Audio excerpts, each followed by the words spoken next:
రెండు తెలుగు రాష్ట్రాల్లో కూడా పులులైతే సంచరిస్తూ ఉన్నాయి. వ్యవసాయ పొలాల దగ్గరికి వెళ్ళాలన్న రైతులు చాలా ఇబ్బంది పడేటువంటి పరిస్థితి కనిపిస్తుంది. అటు ఆంధ్రప్రదేశ్‌లో కూడా ఒక పులి తూర్పుగోదావరి జిల్లాలో సంచరిస్తూ అక్కడ ఉన్నటువంటి రైతులు మాత్రం ఇబ్బంది పడుతున్నారు. ఇటు తెలంగాణలో కూడా ఒక పులి దాదాపుగా నెల రోజుల నుండి అటు ఫారెస్ట్ అధికారులను, ఇటు రైతులను కూడా చాలా ఇబ్బంది పెడుతూ రైతులకు సంబంధించినటువంటి లేగదూడలను, ఆవులను చంపేస్తుంది.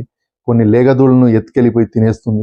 సో అది దానికోసం ఫారెస్ట్ అధికారులు కూడా నెల రోజుల నుండి ఆ పులిని పట్టుకోవడానికి ఎంతో కష్టపడుతున్నారు. బోన్లు ఏర్పాటు చేస్తున్నారు. అత్యాధునిక టెక్నాలజీ ఉన్నటువంటి కెమెరాలను ఏర్పాటు చేసినా కానీ ఆ కెమెరాలకు చిక్కుతుంది. కానీ అక్కడ నుండి మళ్ళీ మరో ప్రాంతానికి వెళ్ళడంతో ఈ బోన్లు కూడా మళ్ళీ ఆ ప్రాంతానికి ఏర్పాటు చేసినప్పుడు మళ్ళీ ఇంకో ప్రాంతానికి వెళ్తూ ఉండడంతో ఇటు ఫారెస్ట్ అధికారులు కూడా తలలు పట్టుకుంటున్నారు. ఏంటంటే ఇటు రైతులు ఇబ్బంది పడుతున్నారని చెప్పేసి ఆ ఫారెస్ట్ అధికారులు మార్నింగే వచ్చి వాళ్ళ డ్యూటీలో నిమగ్నం అయిపోతున్నారు. ఎక్కడ పులి సంచరిస్తుందని చెప్పేసి ఇటు రైతులు కూడా అడుగు వేయాలనుకున్న పొలాల దగ్గర కూడా ఆ అడుగులను చూసి కూడా పులి వచ్చిందేమో అని చెప్పేసి ఫారెస్ట్ అధికారులకు సమాచారం ఇస్తున్నారు. వాళ్ళు వచ్చి చెక్ చేసుకొని నిజమే పులి వచ్చింది, ఇక్కడికి సంచరించిందని చెప్పేసి వాళ్ళు డ్రోన్లు, యానిమల్ ట్రాకర్ టీం కూడా అక్కడ ఏర్పాటు చేసి వాళ్ళు కూడా సెర్చ్ చేస్తున్నారు. కానీ అయినా దొరకడం లేదు. సో ఇలాగే ఈ యాదాద్రి జిల్లాలోని రాజాపేట్, తుర్కపల్లి మండలాల్లో ఏదో ఒక ప్రాంతంలో పులి దాడి చేసి పశువులను అయితే చంపేస్తుంది. పశువులను చూసినటువంటి రైతులు కూడా భయపడుతూ అసలు వ్యవసాయ పొలాల దగ్గరికి వెళ్ళాలంటే కూడా వాళ్ళు ఒక ప్రాణభయంతో వెళ్ళిపోతున్నారు. ఎందుకంటే మా పైన ఎక్కడి నుండి దాడి చేస్తుందని చెప్పేసి వాళ్ళు భయపడుతున్నారు. గత నెల రోజుల నుండి కూడా ఫారెస్ట్ అధికారులు పట్టుకోలేకపోతున్నారు. ఒకవైపు రాజకీయ నాయకులు కూడా ఎందుకు మా పైన దృష్టి పెట్టట్లేదు, ఆ పులి ఇంత నష్టం చేస్తున్నా కానీ పట్టించుకోవడం లేదని చెప్పేసి కూడా రైతులు వాపోతున్నారు. ఒకంటూ ఆగ్రహం వ్యక్తం చేస్తున్నారు. నెల రోజుల నుండి ఈ అటవీకి సంబంధించినటువంటి అధికారులు ప్రయత్నం చేస్తున్నారు. కానీ ఇంకా పెద్ద పెద్ద టీమ్స్ ను దించి ఆ పులిని పట్టుకుంటే మేము సంతోషంగా వ్యవసాయ పొలాల దగ్గర మా పనులు చేసుకుంటామని చెప్పేసి వాళ్ళు వాపోతున్నారు. ఎక్కడైనా మా ద్విచక్ర వాహనం పైన ప్రయాణం చేయాలన్నా కానీ చేయలేనటువంటి పరిస్థితి, ఎక్కడ దాడి చేస్తుందని చెప్పేసి కొంతమంది పాదాచారులు కానీ లేదంటే ద్విచక్ర వాహనాల మీద పోతూ ఉన్నప్పుడు మాకు పులి కనిపించిందని చెప్పేసి చెప్తున్నారు. కానీ ఒక చోటు నుండి మరో చోటుకు వెళ్ళేసరికి అక్కడ పులి లేకుండా పోతుంది. ఫారెస్ట్ అధికారులు కూడా తలబట్టుకుంటున్నారు. ఇంకోటి ఏంటంటే ఈ రెండు మండలాల్లో కూడా అటవీ ప్రాంతం ఎక్కువగా ఉందన్నమాట. సో దానికి సంబంధించినటువంటి సైంటిస్టులు కూడా ఒక జంతువును తిన్న తర్వాత 50 మీటర్ల దూరంలోనే ఉంటుంది, మళ్ళీ వస్తుందని చెప్తున్నారు. కానీ ఈ పులి మాత్రం అక్కడికి రావడం లేదు. అసలు ఈ పులి ఎక్కడి నుండి వచ్చింది అంటే ఫారెస్ట్ అధికారులు అంచనా వేస్తున్నారు ఏంటంటే మహారాష్ట్ర నుండి Tadoba Andheri tiger reserve forest నుండి ఈ పులి దాదాపుగా 400 నుండి 500 కిలోమీటర్ల దూరం ప్రయాణించిందంటే ఆశ్చర్యం వ్యక్తం చేస్తున్నారు. ఎక్కడి మహారాష్ట్ర, ఎక్కడి తెలంగాణ.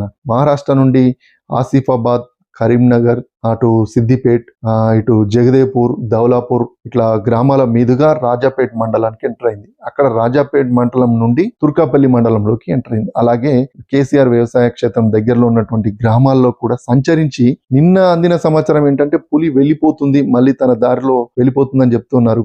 కానీ మళ్ళీ పంజాబ్ విసిరింది, మళ్ళీ వచ్చింది మళ్ళీ యాదాద్రి జిల్లా. సో ఇప్పుడు రైతులు ఏంటంటే చాలా భయపడిపోతున్నారు. ఈ రోజు నిన్న ఒక లేగదూడని తిన్నది, ఈ రోజు కొన్ని వ్యవసాయ పొలాల దగ్గర కొన్ని అడుగులు కనిపించాయి. ఒక గ్రామంలో మేకను కూడా చంపేసినట్టుగా కూడా చెప్తున్నారు. మరి అది పులి చంపేసిందా, కొన్ని కుక్కలు చంపేశాయి అనేది కూడా తెలియనటువంటి పరిస్థితి. అందుకంటే రైతులు అక్కడికి వెళ్ళి దాన్ని పరీక్షించాలంటే కూడా భయపడుతున్నారు. ఎందుకంటే అది ఎక్కడ దాడి చేస్తుందని. ఇక్కడ ఒక విషయం ఏంటంటే ఆ పులి నైట్ లోనే ప్రయాణం చేసేసరికి ఫారెస్ట్ అధికారులు కూడా పట్టుకోవడానికి ఇబ్బందికరంగా మారుతుంది. ఎందుకంటే డ్రోన్ కెమెరాలు నైట్ లో ఎక్కడికి పంపించినా కానీ అది కనిపించదు. సో యానిమల్ ట్రాకర్ టీం కూడా ఎంత ప్రయత్నం చేసినా కానీ కెమెరాలకు కనిపిస్తుంది, కానీ ఎక్కడ కూడా ఫిజికల్ గా అది కనిపించడం లేదు.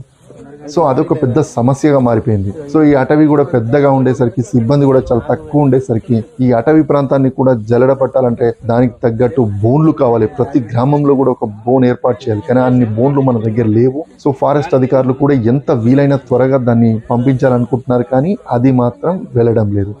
వెళ్ళినట్టే వెళ్తుంది, మళ్ళీ వస్తుంది. సో దానికి ఎలా చెయ్యాలి ఏంటనేది అధికారులు కూడా తలలు పట్టుకుంటున్నారు. సో ఇటు ప్రజలు మాత్రం చాలా ఇబ్బందులు పడుతున్నారు.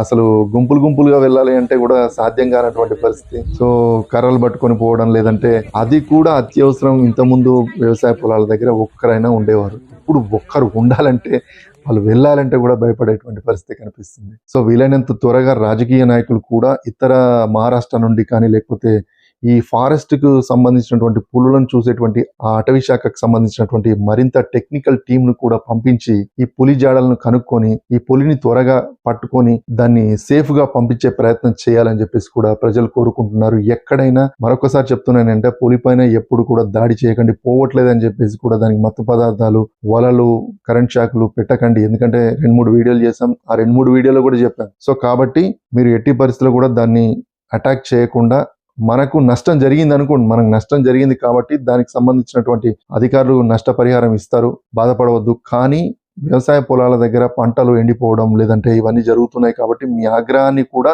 వాళ్ళు అర్థం చేసుకొని వాళ్ళు పై అధికారులకు కూడా చెప్పి పై అధికారులు కూడా ఇంకా ఎక్కువ సిబ్బందిని కేటాయించి ఈ పులి జాడను కనుక్కోవాలని చెప్పేసి కూడా ప్రతి ఒక్కరు కోరుకుందాం.